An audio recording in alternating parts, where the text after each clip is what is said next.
책 중에 신경 끄기의 기술이라는 책으로 널리 알려져 있는 작가가 있는데요. 마크 맨슨이라는 베스트셀러 작가입니다. 그가 한국 여행을 한 다음에 그의 유튜브 채널에다가 이런 영상을 올렸는데요. 세상에서 가장 우울한 나라 대한민국, 세상에서 가장 우울한 나라 대한민국이라는 그런 표현을 사용했습니다. 그 표현을 사용할 만큼 한국 사회가 불안지수가 높고 또 우울증과 자살률도 높다라는 것인데요. 그 이유에 대해서 크게 한 두 가지 정도로 정리할 수 있을 것 같습니다. 첫 번째는 우리 사회가 극심한 경쟁 사회라는 것입니다. 짧은 시간에 과학기술과 문화예술 등 각 분야에서 탁월한 성과를 내지 않았습니까? 그렇게 급속도로 성장하는 과정 가운데 성공에 대한 압박감, 그리고 극심한 경쟁으로 인한 이 사람들의 고통이 심화되었다라는 것입니다. 특별히 한국에는 완벽주의자들이 많은데 여기에도 완벽주의자들이 있을 수 있는데 100점을 맞지 못하면 실패한 것으로, 완벽하지 않으면 실패한 것으로 간주되기 때문이라는 것이죠. 특히 초등학교 때부터 대학 준비를 하고 또 의대를 준비하는 유치원이 있을 정도로 그만큼 교육에 대한 열의가 많을 뿐만 아니라 잔인한 한국 교육의 문화와 시스템에 대해서 지적을 했습니다. 이렇듯 지나친 경쟁으로 인해서 심리적인 탈진, 번아웃, 그리고 패배감이 양산된다라는 것입니다. 또한 한국 사회는 유교 문화의 영향을 받았기 때문에 타인이 어떻게 생각하는지 다른 사람들의 판단에 대해서 지나치게 많이 신경 쓰고 중요시한다라는 것입니다. 물론 가족 공동체 중심으로 친밀감을 누리고 또 소속감을 얻는 장점도 있지만 타인의 시선과 판단을 중요하게 생각하다 보니까 그만큼 수치심과 심리적인 압박감을 많이 느끼게 되는 것이죠. 정리하면 경쟁에서 이긴 사람은 성공하고 명예를 얻게 되지만 그렇지 못하면 보잘것없는 수치스러운 패배자로 살아가게 되는 것이 우리 사회의 모습이라는 것입니다. 오늘 본문의 배경이 되는 베데스다는 이러한 우리 사회의 축소판이라고 해도 과언이 아닐 정도로 우리 사회와 매우 닮아 있습니다. 2절 3절을 보시면요, 이 베데스다라는 곳에 많은 병자들이 모였는데 베데스다라는 이름의 뜻은 자비의 집, 은혜의 집이라는 뜻을 가지고 있습니다. 왜 이렇게 많은 병자들이 모여 있는가? 그 이유는 이 연못과 관련된 전설이 있기 때문입니다. 연못에 물이 출렁이게 될 때 먼저 들어가는 사람은 어떤 병에 걸렸든지 간에 낫게 된다라는 이 미신과 같은 이야기가 있었습니다. 사실 그곳은 간헐천으로 물이 공급됐습니다. 그래서 그런 온천수와 같은 물이 간헐적으로 공급이 됐으니까 물이 공급될 때마다 부글부글 이 연못이 끓게 되고 그러면서 물이 출렁거렸던 것으로 학자들은 보고 있습니다. 그런데 3절 4절을 보면 이 현상들에 대해서 사람들이 어떤 이야기를 만들어내냐 하면 천사가 가끔 내려와서 물을 움직이게 했다라는 것입니다. 여러분 생각해 보세요. 천사가 가끔 연못에 내려온 이유는 무엇입니까?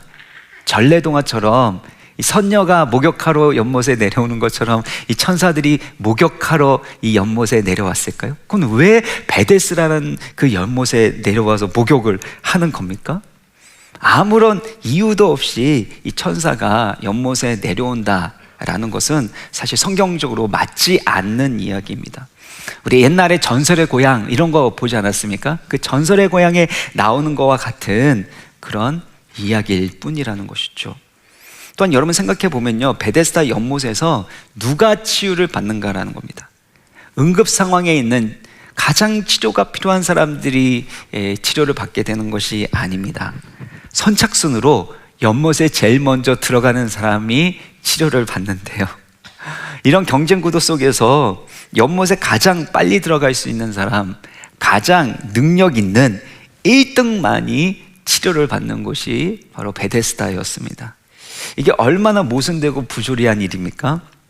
3절에 다시 한번 보시면은요, 많은 병자들이 있는데 특별히 이 맹인이 있는데요, 맹인 한번 생각해 보세요. 물이 이렇게 동하게 될 때, 움직이게 될 때 맹인이 그것을 볼 수 있습니까? 그러니까 맹인은 보지 못하니까 먼저 들어갈 수 없고, 그러니까 절대 눈이 뜨게 되는 치유를 경험할 수 없는 겁니다. 뿐만 아니라 다리 저는 사람도 있고 혈기 많은 사람도 있는데, 그 사람들은 물이 움직이는 거는 볼 수 있을 거예요. 그런데 몸이 불편하기 때문에 시간이 많이 걸리게 되고 누군가가 먼저 연못에 들어가게 될 겁니다. 어느 누구도 심각한 병이 고침받았다라는 증거가 없습니다. 어떤 사람이 연못에 먼저 들어가서 나 나았습니다 라고 하는데, 그런 사람은 몸이 제일 건강한 사람들, 제일 빨리 들어갈 수 있는 감기 환자들. 그래서 나 나았습니다. 당신 어디가 나았습니까? 그러면 여기가 나았습니다. 근데 옛날에 거기 아팠는지도 모를 정도로, 그 정도로 별로 아프지도 않은 사람들이 치료받았다라는 그런 미신과 같은 전설 이야기만 남아있는 것이죠. 몸이 가장 약하고 아픈 사람들은 치유받을 수 없고, 오히려 능력이 있고 건강한 사람이 치료받을 수 있다라는 그곳이 바로 베데스다라는 것입니다. 근데 정말 아이러니한 것은요, 베데스다의 이름의 뜻이 뭐라고 했습니까? 자비의 집, 은혜의 집이라는 겁니다. 무슨 놈의 자비의 집이고 무슨 놈의 은혜의 집이겠습니까? 무자비한 잔인한 경쟁 시스템으로 1등만 연못에 들어갈 수 있는, 그리고 치료받을 수 있는 그런 곳이 어떻게 자비의 집이라고 말할 수 있냐라는 것입니다. 옛날 개그 프로그램에 이런 말이 있었잖아요. 1등만 기억하는 더러운 세상. 기억나시죠? 1등만 기억하는 더러운 세상. 예. 여기 베데스다도 그런 곳이에요. 1등만, 능력 있는 사람만, 건강한 사람만 건강해진다 라는 것이 어떻게 은혜의 집, 자비의 집이라는 겁니까? 넷플릭스에 여러분 많이 유명해서 이름은 다 들어보셨을 겁니다. 오징어 게임이라는 이 드라마가 있잖아요. 상금 456억 원 그 상금이 걸려 있는데, 1등을 하게 되면 그 모든 돈을 다 혼자서 갖게 됩니다. 근데 누가 그런 경기에 참여하게 되냐면, 빚더미에 앉아서 사회에서 결코 재기할 수 없는 사람들, 이 절망이라는 벼랑 끝에 놓였기 때문에 내가 이 상금을 받지 않으면 살아갈 수 없는 사람들이 이 게임에 참여하게 되는 것입니다. 모두 공정한 기회가 주어졌다고 말하지만, 사실은 생존 능력이 떨어지는, 신체 능력이 떨어지는 사람들은 이 게임에서 패배할 수밖에 없고, 게임에서 패배하게 되면 목숨을 잃게 되는 너무나도 부조리한 게임입니다. 결국에는 1등만이 살아남게 되고 모든 것을 갖게 되기 때문에 극심한 경쟁 구조 가운데서 서로를 배신하고 죽이는 일이 일어나는 거 아닙니까?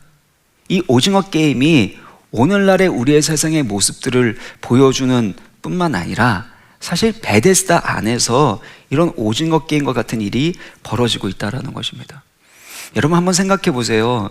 아픈 사람들이라면 서로가 아프고 힘든 것에 대해서 공감하고 위로해 줄 수 있는 거 아닙니까? 나도 아파봤는데 진짜 힘들더라. 당신이 좀 빨리 낫으면 좋겠다. 내가 기도할게. 이러면서 서로를 위해서 기도하고 위로하면 참 좋은데, 거기에서 울려 퍼지는 이 미신과 같은 전설 때문에 서로가 경쟁자가 되는 겁니다. 내가 너보다 빨리 연못에 들어가야 돼. 만약에 너가 치료받게 되면 나는 지속적인 질병의 고통을 당할 수밖에 없는 거야 라는 이 경쟁 구도 속에서 서로에 대한 원망과 불평이 일어날 수밖에 없는 구조가 바로 이 베데스다의 구조라는 것입니다. 이것은 오늘날 우리의 사회의 모습, 우리의 삶의 모습을 너무나도 잘 보여주지 않습니까? 기울어진 운동장에서 아무리 노력해도 되지 않는 그런 우리의 삶의 모습을 보여주는 것이 아니냐라는 것입니다. 앞을 볼 수 없는 맹인, 또 다리 절고 또 혈기 많아서 움직이기가 힘든 그런 사람은 결단코 치유받을 수 없는데, 그림의 떡을 보는 것처럼 희망 고문 가운데 살아가게 되는 것, 그런 모습들이 혹시 여러분의 삶의 모습은 아니냐라는 것입니다.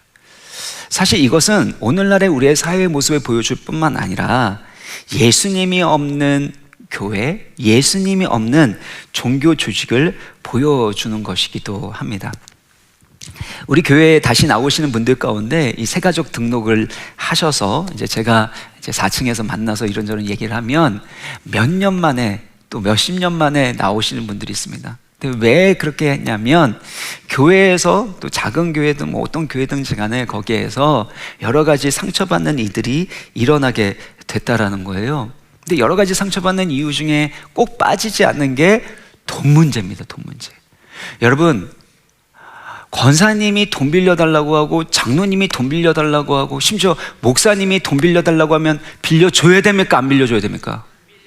할렐루야. 여러분, 우리 와우리 교회는요 법으로 되어 있어요. 만약에 빌려주는 거 여러분 발각되면 가만히 있지 않을 겁니다. 치리의 대상이 되는 겁니다. 불법입니다. 근데 마음이 착하니까 심지어 목사님이 돈 빌려달라 그래가지고 돈 빌려주고, 그래서 재정적인 문제, 어떻게 목사님이 그럴 수 있냐, 권사님이 그럴 수 있느냐, 어떻게 장로님이 그래. 저희 교회 얘기 아닙니다. 그것 때문에 나중에 상처를 받아서 뭐라 그러냐면 어떻게 예수 믿는 사람이 그럴 수 있냐는 거예요. 그러면서 하나님이 있다면 이럴 수 없다는 거예요. 하나님이 안 계시니까. 그러면서 교회를 멀리 하다가 결국에 하나님께서 그 마음에 감동을 주셔서 우리 교회로 다시 오게 되신 건데요. 제가 그 얘기를 들을 때마다 어떤 생각이 드냐면요, 아니 사람들이 죄 짓는 거하고 하나님의 존재 여부하고 무슨 상관이냐, 그거하고는 전혀 상관없는 겁니다. 부모님이 혹시 자녀에게 상처를 준다고 자녀가 우리 부모님 없어 이렇게 말할 수 있습니까? 그렇지 않은 거죠. 그러니까 교회에서 어떤 일이 있던 누군가가 어떤 행동을 하던 하나님의 존재와는 상관없습니다 라고 설득하려고 하는데, 제가 이 말씀을 묵상하면서 어떤 생각이 드냐면 그분의 말씀이 사실은 반은 맞다라는 생각이 듭니다. 하나님은 살아계시지만 그 사람들 안에 정말 살아계실까? 그 사람 안에 정말 계신다면 어떻게 다른 사람에게 상처 주는 그런 일들을 할 수가 있는가? 예수 그리스도로 충만하지 않기 때문에 그와 같은 일들이 일어난 거 아닌가라는 생각을 했다라는 것입니다. 베데스다, 이름은 자비의 집인데 실제로는 너무나도 무자비한 잔혹한 집이 되어 있는 것처럼 우리 가운데 이런 이중적인 모습이 있을 수 있는 건 예수 그리스도로 충만하지 않기 때문에, 예수 그리스도가 우리 안에 가득 차 있지 않으면 언제든지 이런 베데스다와 같은 이들이 일어날 수 있다는 것입니다. 저는 목사 계셔서 막 도망 다녔던 사람이거든요. 그 이유 중에 하나는 목회가 너무 힘든 그 아버지의 그 모습을 보면서 안 하려고 했었던 것인데, 옛날에 그런 게 있었거든요.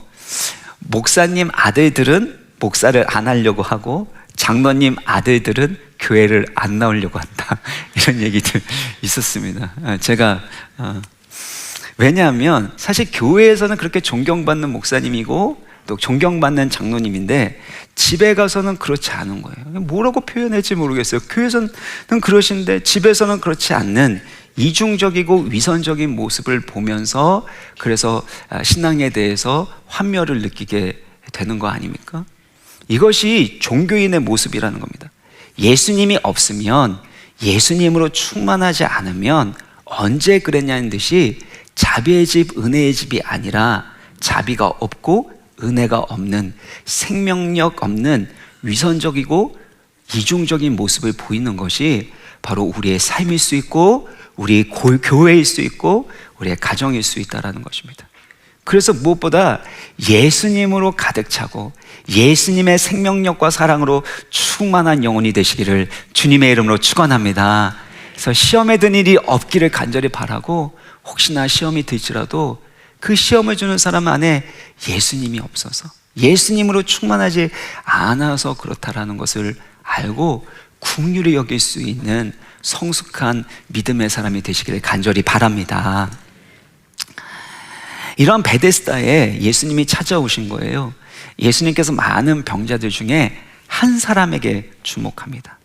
누구에게 주목하냐면 38년 동안 걷지도 못하고 누워있는 사람, 아무런 소망도 없습니다. 본인의 힘으로는 결단코 먼저 연못에 들어갈 수 없는 절망 가운데 있는 이 38년 된 병자 한 사람에게 찾아오시고 그를 바라보시고 그의 병이 오래된 것을 아셨다라는 겁니다. 그의 모든 고통의 세월들, 그의 삶 가운데, 그의 내면 가운데 어떤 슬픔과 아픔이 있었는지도 다 아신다는 겁니다. 사랑하는 성도 여러분, 우리 주 예수님께서 여러분의 아픔과 연약함, 여러분의 인생 가운데 어떤 일들이 있었는지 그 모든 것을 아시는 사랑의 주님인 줄 믿습니다. 그 주님께서 여러분을 보고 계시는 거예요. 여러분의 아픔을 알고 계신다는 겁니다. 제가 아는 신실하신 목사님은 이 목회를 하는데 장애가 있는 아이를 양육하면서 목회를 해야 했습니다.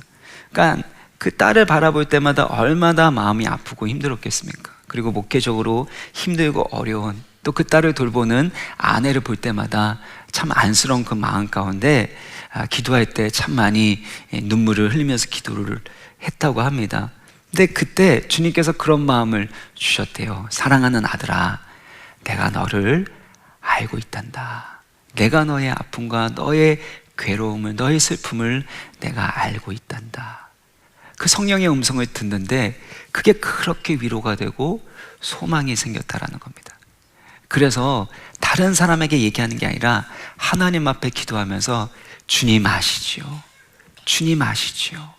그렇게 주님 앞에 기도할 때마다 주님께서 위로하시는데, 나를 위해 죽으시고 부활하신, 날 위해 고난과 능력과 수치를 당하신 예수 그리스도께서 나를 아시고 나와 함께 하시는 것으로 인해서 위로와 소망을 얻었다라는 것입니다. 우리 인생을 살아가다 보면 우리의 마음을 좀 알아줬으면 하는 때가 있지 않습니까? 특별히 사랑하는 사람이, 우리 가족이 알아줬으면 하면 좋겠다는 마음이 생깁니다. 장 목사는 어떨까요? 저도 누가 좀 알아줬으면 좋겠어요. 그래서 그런지 제가 좀 피곤하면 조금만 해도 여기 입이 부르트거든요. 안 보이시죠? 이렇게 티를 내게 내는데요. 근데 사람이 알아주는 게 중요하지 않은 거예요. 하나님이, 우리 주 예수 그리스도께서 우리를 아시는 줄 믿습니다. 우리 위하여 고난당하시고 우리를 위하여 말할 수 없는 탄식으로 기도하신 주님께서 우리와 함께 하신다라는 것이죠. 그것이 우리 가운데 구원의 소망이 되는 것입니다. 근데 여기에서 38년 동안 걷지 못하고 질병을 앓았다라는 이 38년이라는 것에 아주 중요한 상징적인 메시지가 있는데요. 당시 이 평균 수명이 40살 정도 됐다고 합니다. 그러니까 전쟁이나 가난이나 질병이나 여러 것 때문에 이 평균 수명이 낮았을 거로 예상하지만, 근데 이 38년 동안 이렇게 누워 있었던 사람은 어떤 거예요? 일평생 걷지 못하고 누워 있었던 겁니다. 그 사람에게 어떤 희망, 어떤 소망이 남아 있겠습니까? 본인도 알았을 거예요. 내가 결단코 다른 사람보다 먼저 연못에 들어갈 수 없다는 것, 그러면 치유될 수 없다는 것. 하지만 다른 것을 붙잡고 의지할 것이 없으니까 이것만이라도 그냥 기다리면서 막연하게 살아가고 있었던 것이에요. 그런 절망 가운데 있는 무력한 사람에게 예수님이 찾아오신 겁니다. 그는 예수님을 찾지도 않았습니다. 예수님을 부르지도 않았습니다. 그는 스스로 병을 고칠 수 없을 뿐만 아니라 아무것도 할 수 없는 상태로 38년을 살았습니다. 그때 예수님께서 찾아오신 거죠. 예수님께서 직접 신방해 오신 것입니다. 이것이 복음이고 구원이라는 겁니다. 우리의 힘과 능력으로 할 수 없고 끝났다라고 생각하는 그때에 주님이 우리 가운데 찾아와 주시고 은혜를 베푸시는 거예요. 이 38년이라는 숫자가 참 의미 있는 건, 구약성경 신명기 2장 14절을 보면 이스라엘 백성들이 정탐꾼을 보내고 난 다음에 하나님을 원망합니다. 차라리 광야에서 죽었으면 좋았겠다, 애굽으로 돌아가자, 이렇게 원망하고 불평했거든요. 그래서 너희가 말한 그대로 될 거다 라는 그 말씀 가운데 38년 동안 광야 생활을 하다가 여호수아와 갈렙 외에는 모두 다 죽게 됩니다. 그러니까 이 광야라는 것은, 이 38년이라는 시간은 약속의 땅에 들어갈 수 없는 무기력한 상태, 죽음과 절망의 상태를 상징하고 있는 거죠. 이와 같이 죽은 거와 다름이 없는 가장 연약하고 아무것도 할 수 없는 무기력한 절망에 빠진 사람들에게 예수님이 찾아오시고 구원의 은혜를 베푸시는 겁니다. 사랑하는 성도 여러분, 우리 인생 살다 보면 이젠 끝났어, 소망이 없어, 해도 안 되는 거야. 38년간 했는데 무슨 소망이 있어. 그래도 어쩔 수 없이 살아야 되니까 살아가는 성도님들 계십니까? 여러분이 할 수 없는 무기력하고 절망의 순간에 우리 주님께서 여러분을 하시고 여러분에게 찾아오시고 여러분 가운데 구원의 은혜와 능력을 베풀어 주신 줄 믿습니다. 주님, 우리 가운데 소망이 있는 게 아닙니다. 오직 우리 위하여 죽으시고 부활하신 예수님께 소망이 있는 거죠. 로마서 5장 8절을 같이 읽겠습니다. 시작. 우리가 아직 죄인 되었을 때 그리스도께서 우리를 위하여 죽으심으로 하나님께서 우리에게 대한 자기의 사랑을 확증하셨느니라. 하나님과 원수지간입니다. 죄인이라는 건 하나님이 미워하시고 심판하시고 멸하셔야 되는 원수였습니다. 우리가 하나님의 원수가 되었을 때도 하나님의 아들 예수 그리스도께서 우리를 위하여 죽으심으로 하나님께서 우리에게 대한 자기의 사랑을 확증하셨다라는 것입니다. 그 누구도 주목하지 않고 고통과 절망 가운데 있다 할지라도 우리 주님은 보고 계십니다. 우리 주님은 알고 계시고 반드시 찾아오셔서 그의 구원을 이루실 줄 믿습니다. 이 복음을 믿으셔야 돼요. 이 복음을. 이때 예수님께서 38년 된 병자에게 질문을 하시는데 6절을 보시면요, 뭐라고 질문하시죠? 내가 낫고자 하느냐라고 질문을 하십니다. 여러분 한번 생각해 보세요. 38년 동안 사실 이 병 낫기 위해서 얼마나 많이 애썼겠습니까? 그러니까 당연히 낫고 싶은 마음으로 가득한 거 아닙니까?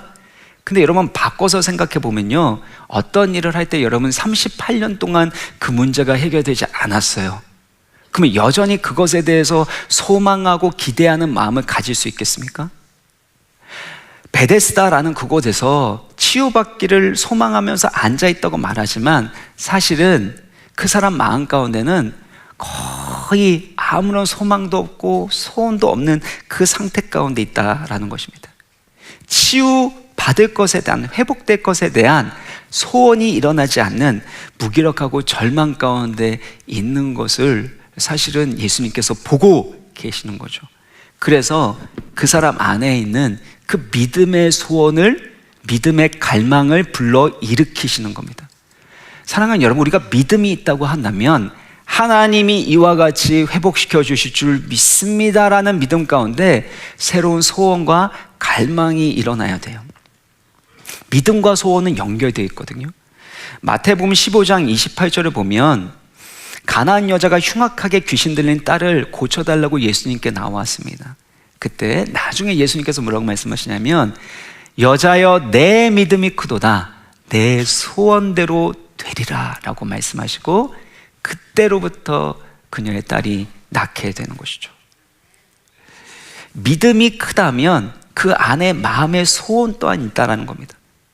간절히 바라기는 여러분 마음 가운데 하나님의 믿음을 다시금 불일듯 회복시켜 주심으로 하나님의 말씀이 성취될 것에 대한 간절한 소원과 갈망이 일어나기를 주님의 이름으로 축원합니다. 믿음이 있다면 소원이 생기는 거예요. 근데 이렇게 낫기를 갈망하는 소원을 불러일으킬 뿐만 아니라 사실은 너가 낫기를 원하냐라는 건 이런 의미죠. 너가 정말 낫기를 원한다면 왜 여기 있는 거야? 라는 질문일 것입니다. 잘못된 방법, 잘못된 믿음을 갖고 있으면서 어떻게 낫기를 바라냐라는 것이죠. 여러분, 의사 선생님을 찾아갔는데 의사 선생님이 이렇게 질문할 때가 있었습니까? 정말 낫기를 원하세요? 이 말은 무슨 뜻이죠? 이 질문을 왜 합니까? 왜 정말 낫기를 원하십니까? 이게 뭐냐면 그동안에 민간요법 사용하고 이 방법 저 방법 사용하면서 몸이 망가진 상태에 왔기 때문에 정말 낫기를 원하십니까? 그러면 그렇게 하시면 안 됩니다. 제가 알려드리는 대로, 제가 지시하는 대로 치료를 받으셔야 됩니다 라는 의미에서 그렇게 말할 것입니다. 마찬가지로 예수님께서는 그의 잘못된 방법과 믿음을 교정시켜 주시는 거죠. 교정. 사실 의사는 낫고 싶습니까? 라고 말한들 실제로 고쳐줄 수 있는 게 아닙니다. 의사에게는 그런 병을 고칠 수 있는, 생명을 살릴 수 있는 능력이 있는 것이 아닙니다. 저희 교회 가운데도 의사 선생님들이 있지 않습니까?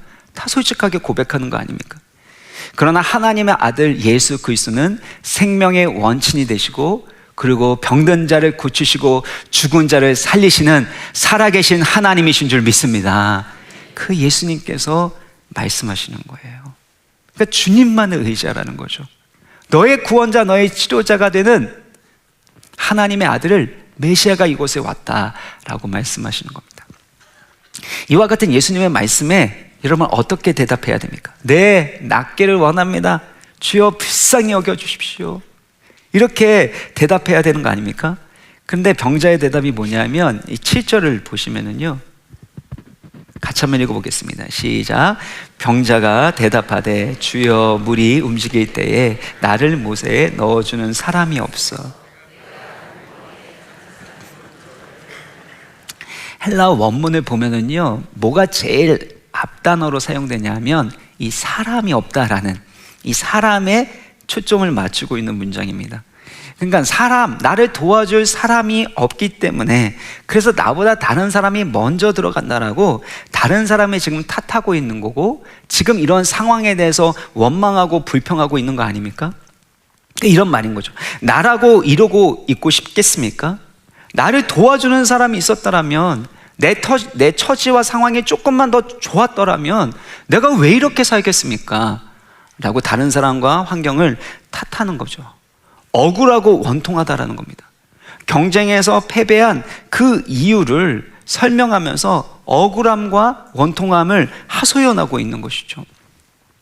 저는 우리 아이들한테도 말하는 거지만 제일 사실 하지 말아야 될 말 중에 하나가, 만일 뭐뭐 했더라면, 만일 뭐뭐 하지 않았더라면, 그런 후회 섞인, 원망 섞인 말을 하는 것에 대해서 하지 말라고 얘기합니다. 그것만큼 절망적이고 무기력한 말이 없기 때문이에요. 여러분, 만약에 뭐뭐 했더라면 그 얘기를 하는 걸 통해서 내가 잘못된 것들을 고치고 개선하고 성장할 수 있다면 좋겠지만, 대부분 만약 뭐뭐 했더라면 이라는 건요, 과거의 후회와 원망 가운데, 억울한 가운데 거기에 갇혀 있는 겁니다. 그래서 뭐뭐 했더라면, 만약에 진짜 그렇게 됐으면 뭔가 얼마만큼 달라졌겠습니까? 그리고 과연 그런 이들이 그렇게 후회하고 원망한들 과거가 달라집니까? 지금 38년 된 병자는요, 나를 연못에 넣어줄 사람이 없어서, 그리고 나보다 먼저 들어가는 사람이 있어서 라고 억울한 마음, 원통한 마음으로 가득 차 있는 것이에요. 여러분, 고난과 고통이 사람을 성숙하게 만들기도 하지만, 고난과 고통을 경험해 본 사람은 아는 것처럼 이 고통과 고난이 사람을 자기중심적으로 만듭니다.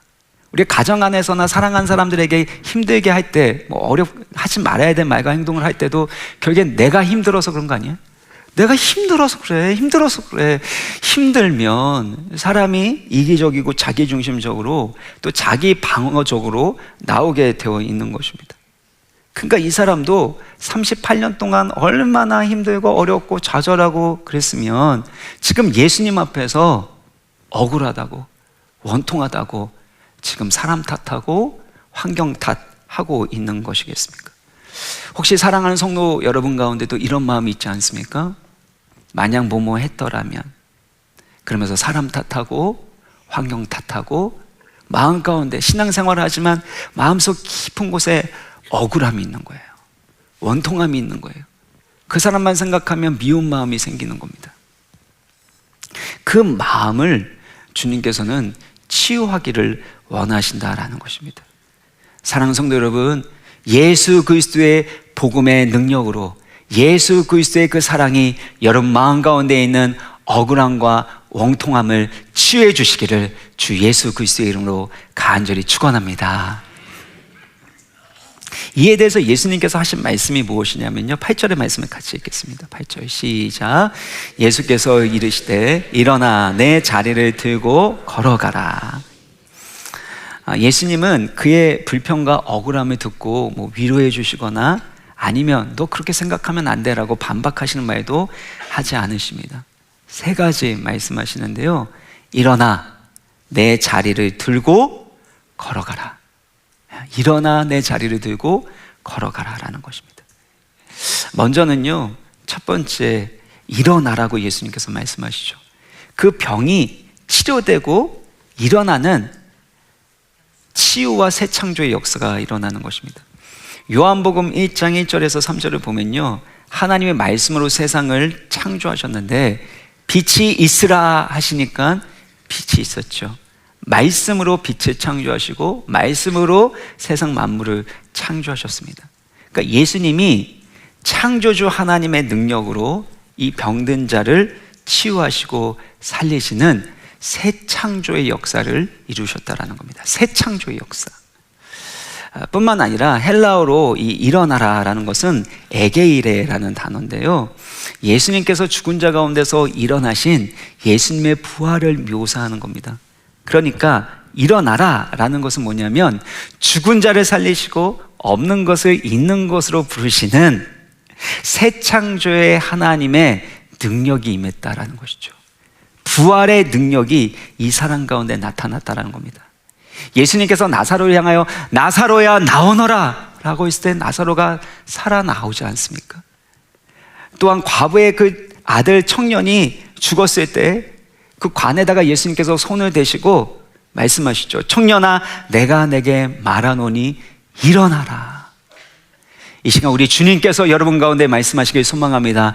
일어나라, 치유되지어다.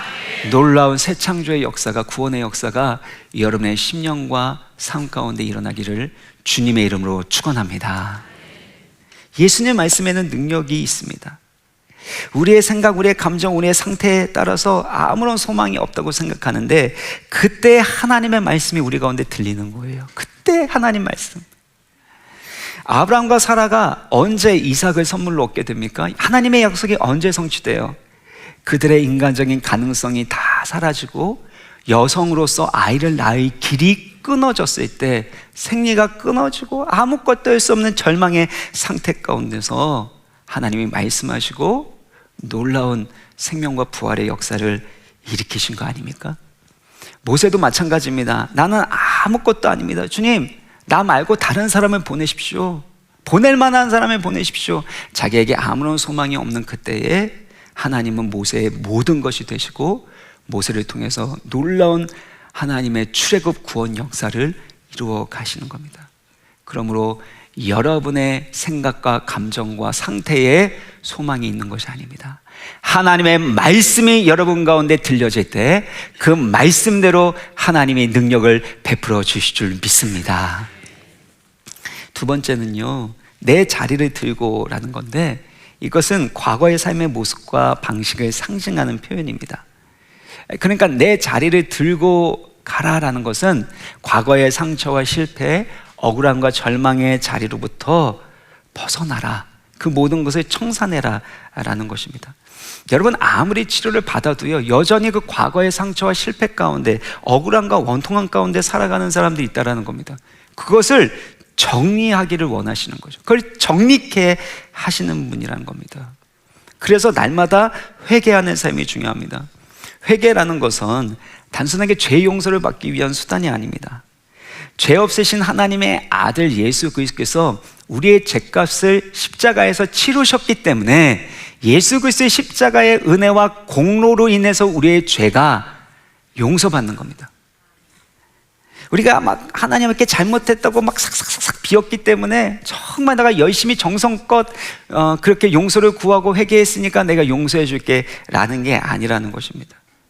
우리가 회개하는 것은 예수 그리스도와 함께 우리가 옛사람이 십자가에 못 박혀 죽었고 그리스도의 부활과 연합해서 우리가 새 사람이 되었기 때문에 이제는 하나님이 구원하신 하나님의 영광스러운 자녀, 거룩한 자녀답게 살아가기 위한 삶의 변화를 위한 것이 바로 회개입니다. 그래서 회개는 뭐예요? 돌아올 회자와 고칠 개자이지 않습니까? 그러니까 주님께로 돌아갈 뿐만 아니라 그 삶을 고치기 위해서 우리가 새 사람답게 살아가기 위해서 하게 되는 것이, 나답게 살아가기 위해서 하는 것이 회개인 것이죠. 그런 측면에서 12월부터 저희가 예배 순서에 참회의 기도를 넣습니다. 참회의 기도를 통해서 단순하게 죄 용서를 구하는 시간이 아니라 하나님이 우리 가운데 베풀어 주신 십자가의 은혜가 얼마나 놀라운지, 그리고 내가 하나님께 얼마나 보배롭고 존귀하고 거룩한 자녀인지를 확인하면서 이제는 옛날로 돌아가지 않겠습니다. 이제는 새 사람으로 하나님의 거룩한 은혜에 합당한 삶을 살아가겠습니다 라고 결단하고 기도하는 것이 바로 참회의 시간입니다. 사랑하는 여러분, 매일매일마다 이런 참회와 회개의 능력으로 과거의 아픔과 상처와 그 모든 부정적인 것들을 청산할 수 있기를 간절히 바랍니다. 마지막 세 번째는요, 걸어가라는 겁니다. 근데 걸어가라는 건 계속해서 걸어가라는 뜻인데요, 예수님께서 그를 고쳐주셨어요. 38년 만에 걷게 되었으니까 얼마나 기쁘고 감격스럽겠습니까? 근데 더 감격스러운 것은 과거 이 병자가 경쟁구도의 길, 가장 능력 있는 사람 1등만이 치료받는다라는 이 세상의 길에서 실패자로 살아갔기 때문이에요. 근데 이제는 예수 그리스도를 믿는 믿음으로 말미암아 믿음의 길, 부활의 길을 걸어가고 있는 사람이 되는 거죠. 이걸 원하시는 겁니다. 병이 낫는 것보다 중요한 것은 계속해서 믿음의 길, 나를 일어나게 하신, 일으키신 부활 신앙의 길을 걸어가는 것, 이것이 바로 병 낫는 것보다 더 중요한 일이라는 것입니다. 그래서 14절을 보시면요, 예수님께서 다시 성전에 가셔서 그 사람을 만나셨는데 뭐라고 하시냐면, 더 심한 것이 생기지 않게 다신 죄를 범하지 말라. 이거 보시면서 그 사람이 죄를 범해서 이렇게 병이 생겼구나, 이렇게 여러분 해석하시고 넘기면 안 됩니다. 여기에서 더 심한 것이라는 건 더 나쁜 질병을 의미하는 것이 아니라 영원한 형벌, 종말론적인 심판으로 받게 되는 영원한 멸망을 상징하고 있는 것입니다. 그러니까 육체의 질병이 치유받은 이후에 38년의 그 질병의 고통보다 비교할 수 없는 영원한 심판과 고통을 겪지 않도록 다시 죄를 범하지 말라라는 것입니다. 여러분, 육체가 치유되고 건강해지는 것도 좋지만 그 자체가 목적이 아닙니다. 나를 치유해 주신 하나님께 영광을 돌리고 거룩한 삶을 살아가는 것, 거룩한 삶을 살아가는 것이 바로 하나님이 우리 가운데 치유를 주시고 우리를 구원하신 목적이라는 것입니다. 그래서 여러분, 병 고침을 받은 것보다 더 중요한 믿음의 길, 진리의 길, 부활, 생명의 길을 걸어가시기를 주님 이름으로 축원합니다. 하나님이 우리를 치유해 주신 것은 지난 시간에 말씀드린 것처럼 예고편으로 하는 거라고 말씀드렸잖아요.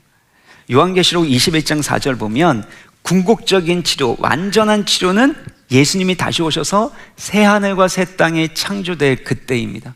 하나님 나라의 완성 가운데는 다시는 아픈 것이 있지 않게 되는 것입니다. 그래서 우리를 치유하시는 목적이 있다면 그것은 하나님 나라의 사명을 감당하기 위한 것이죠. 우리로 하여금 거룩하신 하나님의 영광을 드러내는 삶을 살아가게 하시는 거라는 겁니다. 조니 에릭슨 타다라는 여성이 있는데요, 이 여성은 이 조니와 친구들이라는 국제 장애인 센터를 세워서 수많은 사람들이 돕고 희망적인 그런 사역들, 희망을 주는 사역을 했습니다.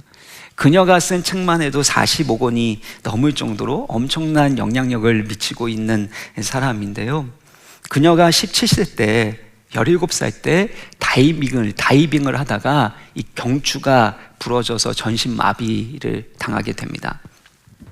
그녀는 수년간 하나님 왜 저를 고쳐주지 않습니까? 왜 저를 고쳐주지 않습니까? 절규하면서 기도했다고 합니다. 그렇게 시간이 지나서 30년이 지난 다음에 어느 날 휠체어에 앉아서 연못을 바라보다가 30년 전에 자신이 고쳐달라고 기도했었던 때를 떠올리게 되었다고 합니다. 근데 그곳에서 충격적인 기도를 하는데요, 감사의 기도를 합니다. 하나님, 저를 고쳐주시지 않으셔서 감사합니다. 어떻게 고쳐주시 않은 것에 대해서 감사할 수 있는가 라고 하는데요, 잘 들어보시면요, 만약 하나님이 30년 전 제 기도대로 저를 고쳐주셨다면 저는 지금의 조니 에릭스 타다가 되지 못했을 것입니다. 하나님은 저의 휠체어를 저만의 은밀한 기도의 장소로 만드셨습니다. 그리고 걸어 다니는 것보다 더 중요한 것, 십자가와 창조주와의 친밀함을 배우게 하셨습니다. 그렇게 고백합니다. 그러면서 다음에도 이렇게 고백합니다. 하나님께서 나를 고쳐주지 않으셨지만 그 대신 저를 붙들어 주셨습니다. 고통이 깊을수록 그분의 품이 더 가까이 느껴졌습니다. 점점 깨닫게 된 것은 진정한 만족은 하나님의 뜻을 다 이해하는 데 있는 것이 아니라 하나님의 성품을 알아가고 그분의 약속을 신뢰하며 그분께 기대는 데 있다는 사실입니다. 치료해 주지 않으셨지만 하나님은 말로 다 할 수 없는 그분의 사랑과 은혜로 조니 에릭스 타다를 붙들어 주신 거죠.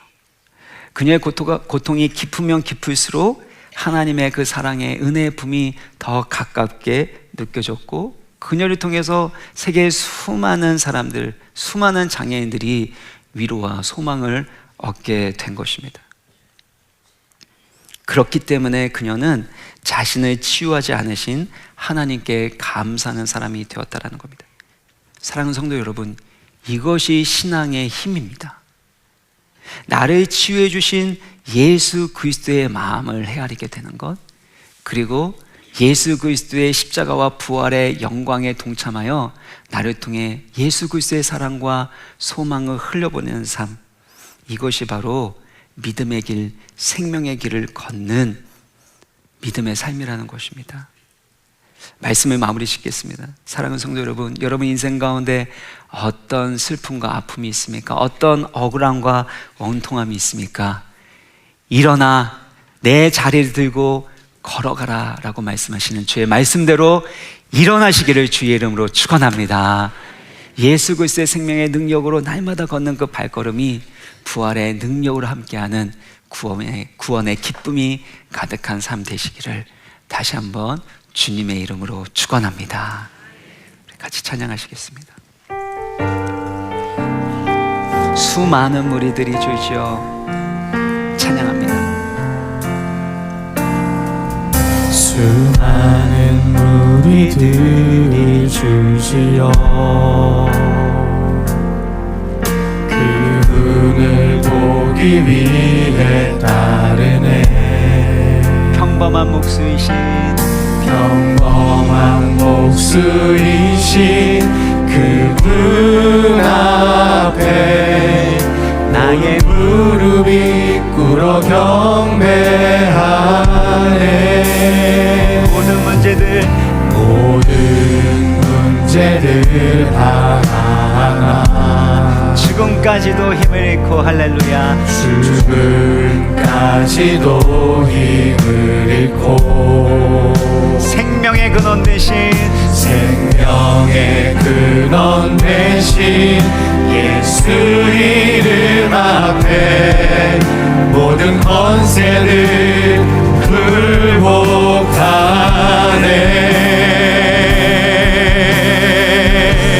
예수 이름 높이세. 예수 이름 높이세. 능력의 그 이름 예수 이름 높이세. 구원의 그 이름 예수 이름을 부르는 자 예수 이름을 믿는 자 예수 이름 앞에 나오는 자 복이 있도다. 다시 한번 이 찬양할 때는요, 우리 믿음으로 일어나서 찬양할 때 나의 계획이 실패하고 나의 소망이 끊어질 때 삶의 주관자 되신 그분 앞에 나의 무릎을 꿇어 경배하네. 구원의 반석 되시는 주님 앞에 우리의 삶을 올려드리며 우리 다 같이 2절 찬양합니다. 나의 계획이 실패하고 나의 소망이 끊어질 때 삶의 주관자 되신 삶의 삶의 주관자 되신 그분 앞에 나의 무릎을 꿇어 경배하네. 나의 삶을 그분께 맡길 때 할렐루야. 비로소 나의 마음 평안해.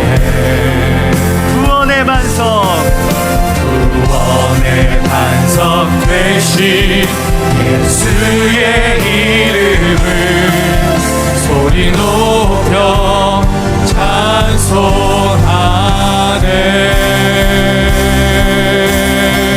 예수 이름 높이세. 예수 이름 높이세.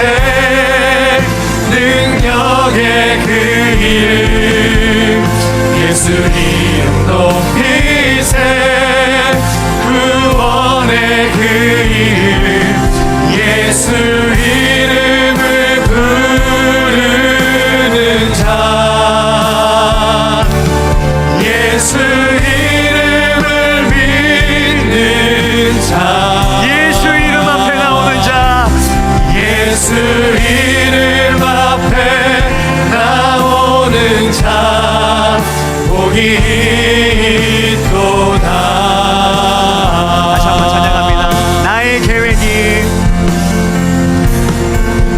나의 계획이 실패하고 할렐루야. 주님을 의지합니다. 나의 소망이 끊어질 때 삶의 주관자 되신 삶의 주관자 되신 그분 앞에 나의 무릎을 꿇어 경배하네. 나의 삶을 그분께 맡길 때 비로소 나의 마음 평안해. 비로소 나의 마음 평안해. 구원의 반석 대신 구원의 반석 되신 예수의 이름을 소리 높여 찬송하네. 구원의 반석 되시고 구원의 이름 되시는 예수 그리스도의 이름. 예수 이름 높이세. 능력의 그 이름 예수 이름 높이세. 구원의 그 이름 예수 이름을 부르는 자 예수 이름을 믿는 자 할렐루야. 예수 이름 앞에 나오는 자 복이 있도다.